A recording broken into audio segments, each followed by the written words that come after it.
कैसे हो भाई? दुखी हूँ।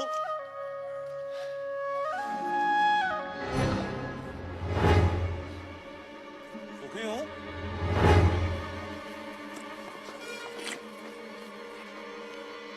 क्या कहा तुमने? सुखी हूँ। अरे सुना तुमने? हमें सुखी आदमी मिल गया। क्या तुम सुखी हो? एक ही बात कितनी बार कहूँ? हाँ, मैं सुखी हूँ। लेकिन तुम्हारी कमीज कहाँ है? कमीज? क्या तुमने राजा की घोषणा नहीं सुनी? राजा को सुखी आदमी की कमीज चाहिए। पर मेरे पास तो कमीज नहीं है। क्या तुम्हारे पास कमीज भी नहीं है? फिर तुम सुखी कैसे हुए? मेरा सुख कमीज में नहीं है, मैं ही सुख हूँ। अन्नदाता, वह कह रहा था कि उसका सुख कमीज में नहीं है, वह ही सुख है, वह सुखी है, लेकिन उसके पास कमीज नहीं है। बलभद्र, उसे मेरे पास ले आओ। क्यों? क्या राजा को मेरी और मेरी बैलगाड़ी की सेवा चाहिए? पर उसके पास तो हाथी, घोड़े, रथ। भूरा, राजा को तुम्हारी बैलगाड़ी या तुम्हारी सेवा नहीं चाहिए। राजा तो तुमसे मिलना चाहते हैं। पर मैं राजा से मिलकर क्या करूंगा? शायद वे तुम्हें पुरस्कार देना चाहते हो। पर मैं राजा से पुरस्कार लेकर क्या करूंगा? शायद पुरस्कार के धन से तुम और सुख पा सको, कमीज खरीद सको।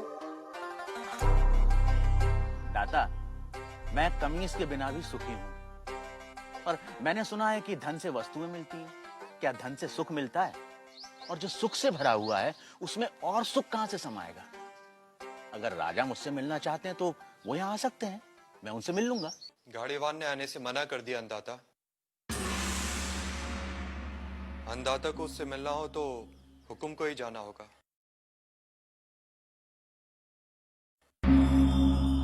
और गाड़ीवान से मिलने राजा अपने मंत्री हजूरियों दासों के साथ गाड़ीवान भूरा के गांव पहुंचा। भूरा, भूरा, भूरा, अभी कहीं नहीं जा पाऊंगा, मेरे बैल सुस्ता रहे हैं। भूरा, अन्नदाता तुमसे मिलने आए हैं। भूरा, कहिए। तुम जो मांगोगे मैं तुम्हें दूंगा।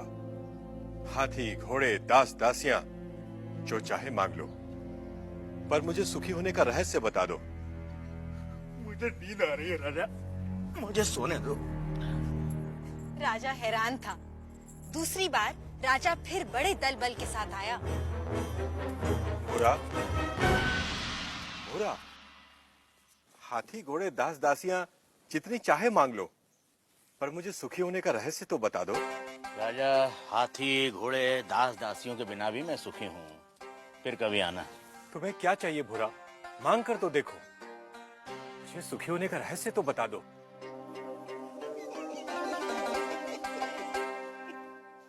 जो स्वयं सुख की खान है उसे लालच देने का काम मूर्ख ही कर सकता है। जा राजा जा, फिर कभी आना।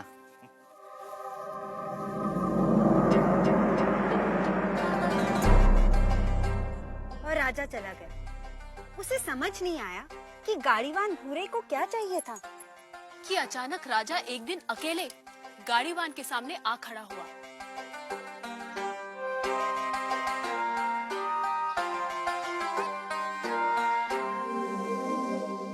हुकुम।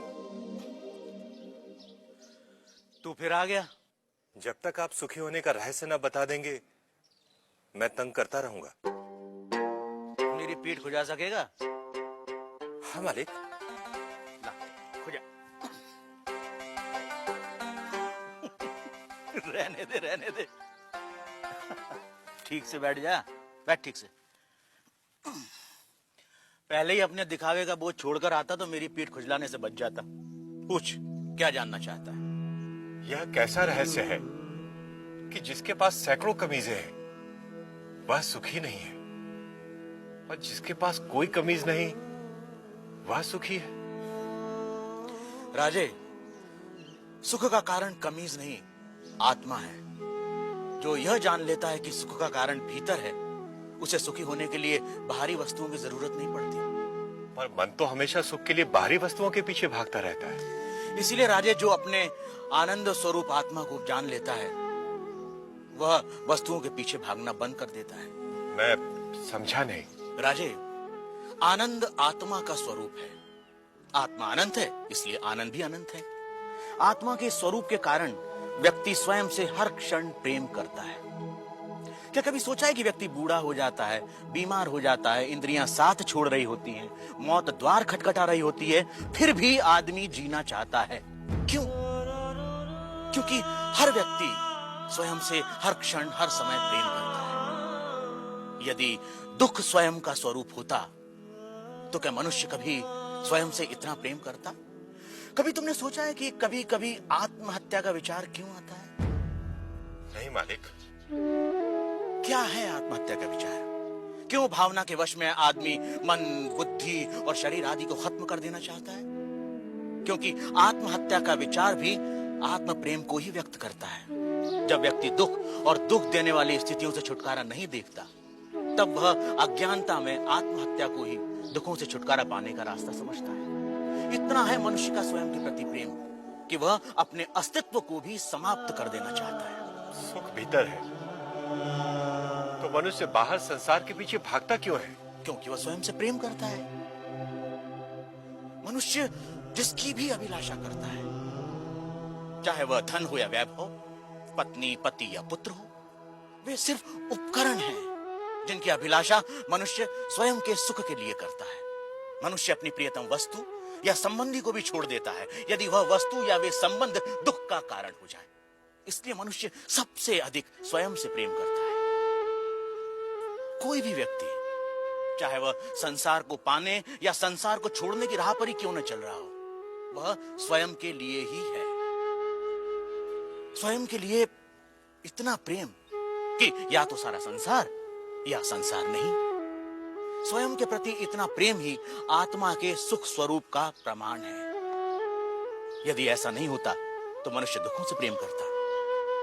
क्योंकि अज्ञानतावश हम अपने आनंद स्वरूप को नहीं जानते, इसलिए इस आशा में संसार और वस्तुओं के पीछे भागते रहते हैं कि वह हमें छोटे छोटे सुख देगी।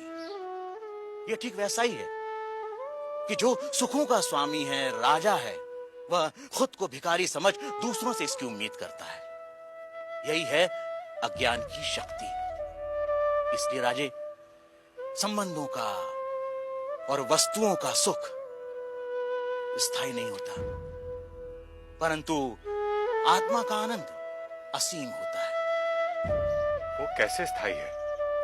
राजे, जब भी हम किसी प्रिय व्यक्ति या प्रिय वस्तु को देखते हैं तो उससे आनंद होता है। इस आनंद को शास्त्र प्रिय कहते हैं। और जब हम उस वस्तु को पा लेते हैं या उस व्यक्ति से मिल लेते हैं, तब वह आनंद कई गुना बढ़ जाता है।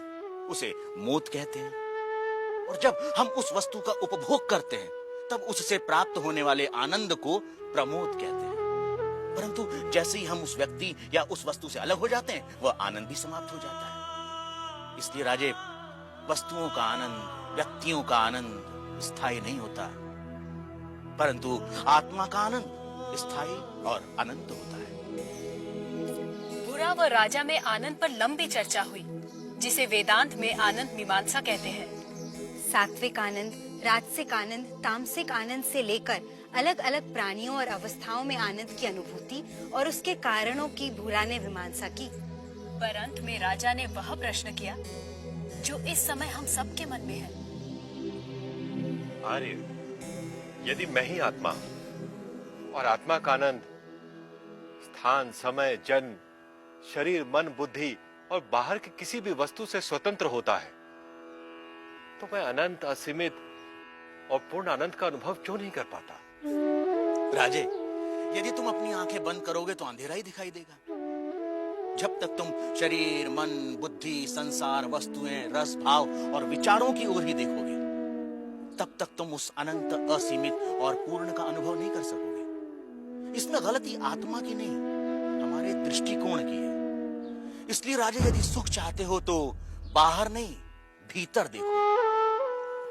तो सूत्रधार, क्या इसका ये अर्थ हुआ कि सुख की कामना ही आत्मा के आनंद स्वरूप का कारण है? तुमने ठीक समझा नटी। इसीलिए पूरा जीवन हम सुख की तलाश में रहते हैं। आप जो होते हैं पूरा जीवन उसी की ही खोज करते हैं। हम आनंद है, इसीलिए हम अनंत सुख की अभिलाषा रखते हैं। इस सत्य को ना जानना ही दुख का कारण है।